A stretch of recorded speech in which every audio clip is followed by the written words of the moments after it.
Hello दोस्तों, बैट्रंस नमस्कार। मैं दीवान सिंह। मैं आपको बताना चाहूँगा कि केबल और केबल हमें दो चीज़ों पर ध्यान देने की ज़रूरत है। एक पीएनबी का एफिडेविट और ख़ास करके 3.8 पैराग्राफ से लेकर के 3.15 तक उनकी सारी चीज़ों को पढ़ना है। और एक आपका जो सीरियल नंबर 2 जिसको ये पैरा 2 कहते हैं, अपेंडिक्स 1 का, इस पर ध्यान देना है। क्योंकि अपेंडिक्स 1 का जो सीरियल नंबर 2 है उसमें यह कहा गया है कि 1/11/1992 से लेकर के 1 सितंबर 1993 तक का जो पेंशन का जो रिकैलकुलेशन होगा, एवरेज एम्बेलमेंट्स का होगा, वो किस प्रकार होगा। हालांकि इन्होंने शुरू किया है formula for updating basic pension.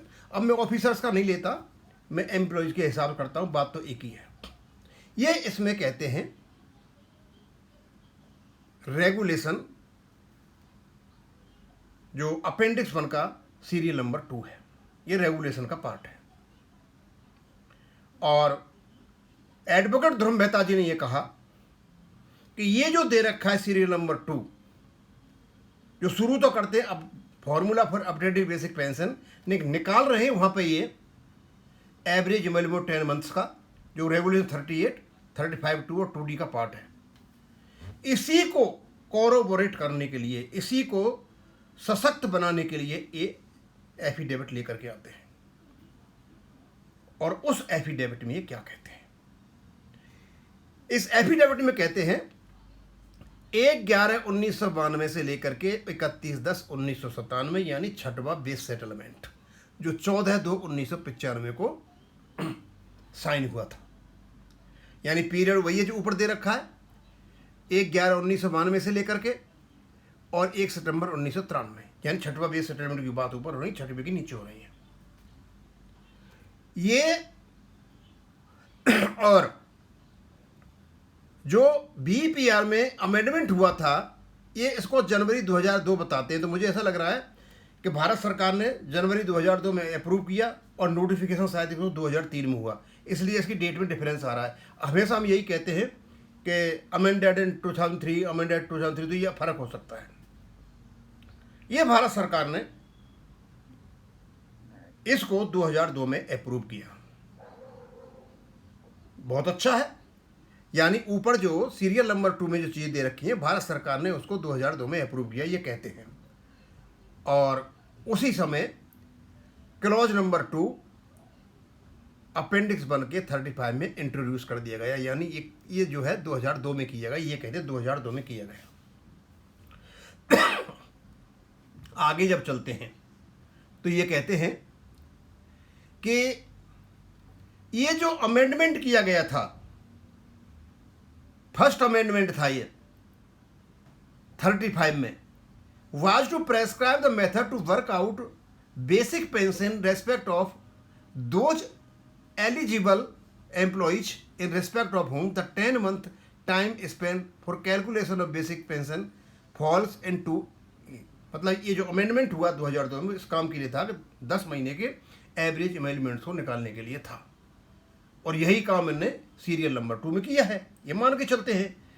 आगे चलते हैं दैट इनफैक्ट सच, और इस प्रकार का सिनेरियो 3.12 कहते हैं कि ये सिनेरियो जब जब बेस सेटलमेंट आएगा तब तब निकलेगा। बहुत अच्छी बात है। और फिर आगे चल के कहते हैं but subsequent to the amendment in appendix 1, लेकिन अपेंडिक्स में अमेंडमेंट होने के बाद the introduction of para 2 in 2002, no amendment has been carried out. उसके बाद कोई भी अमेंडमेंट नहीं हुआ है। हाउएवर, लेकिन अब उसका यहां से पासा पलट दिया। फॉलोइंग द सेम प्रिंसिपल, ये जो सेम प्रिंसिपल वाली बात है, इस पर ध्यान देने वाली बात है। सेम प्रिंसिपल, इसमें क्या क्या प्रिंसिपल है? इसमें 1/11/1992 से लेकर के 1/9/1993 एक प्रिंसिपल।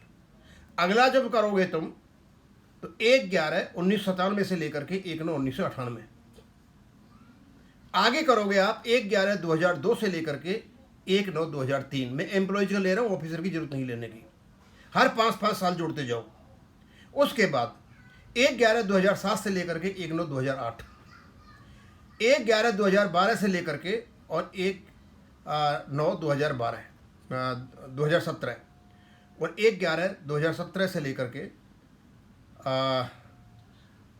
1/11/2017 से लेकर के और 1/9/2018, इस प्रकार इनका वो चलेगा। तो इनका एफिडेविट बताता है कि इन्होंने इस प्रकार कहीं भी प्रोसीजर फॉलो नहीं किया है, कोई भी प्रोसीजर फॉलो नहीं किया। प्रोसीजर क्या फॉलो किया बताएंगे। और इसी प्रोसीजर को फॉलो करते हुए इन्होंने कहीं सर्कुलर निकाले, 4/9/2000 को निकाला, 28/6/2005 को निकाला, 4/7/2005 को निकाला और 8/6/2015 को निकाला, और 11 और 12 बेस सेटलमेंट में ही डाल दिया, ये कहते हैं।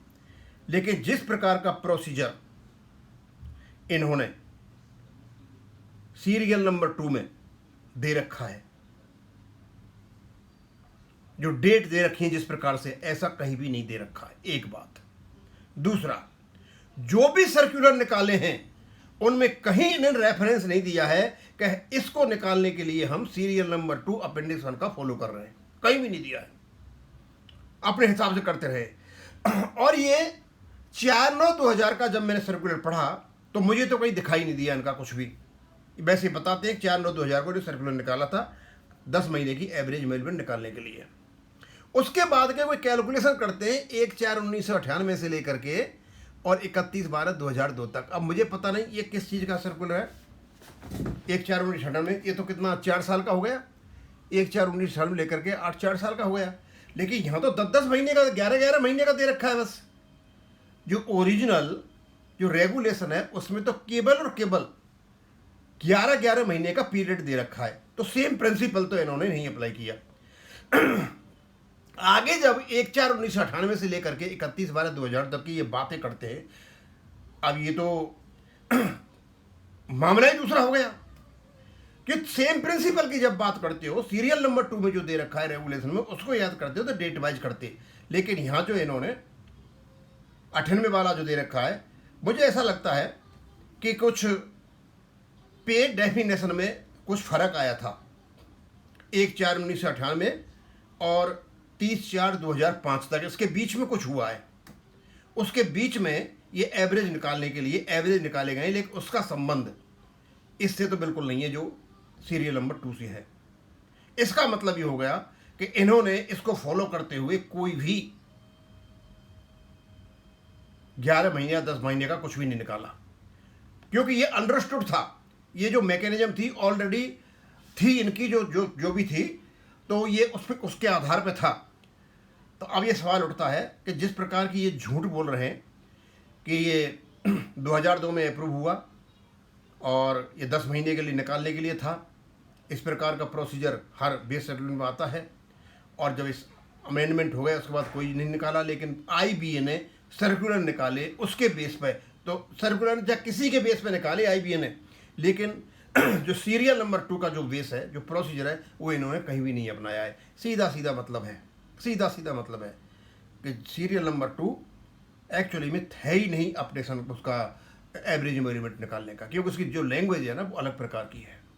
Basic pension and additional where application shall be updated, updation के लिए है as per given formulae appendix 1। लेकिन इन्होंने ज़बरदस्ती इसमें इसको घुसा दिया। अब दोस्तों ऐसा है, ये सारा का सारा हमारे वकीलों पर डिपेंड करता है कि वो कैसे कर पाते हैं और कैसे नहीं कर पाते हैं। अब मैं यहीं ख़त्म करूँगा। थैंक यू, धन्यवाद।